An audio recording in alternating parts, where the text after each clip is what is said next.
Hi hello everyone, good morning. Egg aloo curry తయారు చేసుకునే విధానం చూసేద్దామండి. ఎగ్ బాయిల్ చేస్తాను, ఆలును తీసి పక్కన పెట్టేసుకుందాం.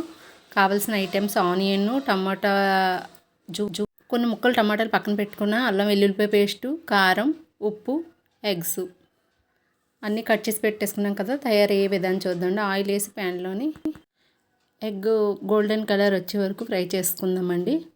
ఎగ్ గోల్డెన్ కలర్ వస్తాయి కదా. ఎగ్ తీసి పక్కన పెట్టేసుకొని ఆనియన్ యాడ్ చేసుకుందాం.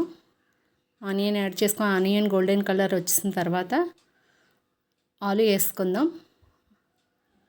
ఈలోగా మధ్యలో మా బాబుకి ఒక ఎగ్ కట్ చేసి కారం ఉప్పు వేసి పెట్టేసానండి. ఆలు వేస్తాను కదా. ఆలు కొంచెం ఫ్రై అయిన తర్వాత టమాటా ముక్కలు యాడ్ చేసుకుందాం. టమాటా ముక్కలు ఫ్రై అయ్యాక కొంచెం సాల్టు, కారం యాడ్ చేసుకుందాం. అల్లం వెల్లుల్లిపాయ పేస్ట్ లాస్ట్ కారం వేసిన తర్వాత యాడ్ చేసుకుంటే ఫ్లేవర్ సూపర్గా ఉంటుందండి. చికెన్ స్మెల్ వస్తుంది. అందుకే ముందు పచ్చి స్మెల్ అంటారు కానీ ముందు యాడ్ చేయకూడదు. కారం అది యాడ్ చేసిన తర్వాత అల్లం వెల్లుల్లిపాయ పేస్ట్ యాడ్ చేసుకోవాలి.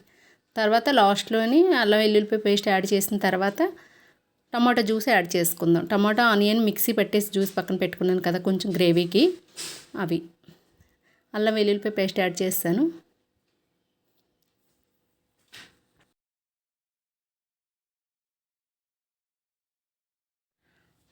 టమాటా యాడ్ చేస్తాం కదండి. ఇప్పుడు లాస్ట్లో కొంచెం చింతపండు రసం యాడ్ చేసుకున్నాను.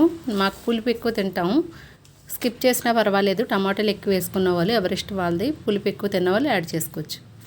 10 నిమిషాలు అలా మూత పెట్టి పెట్టేసుకుంటే అయిపోయింది. Egg aloo curry ready. Bye friends.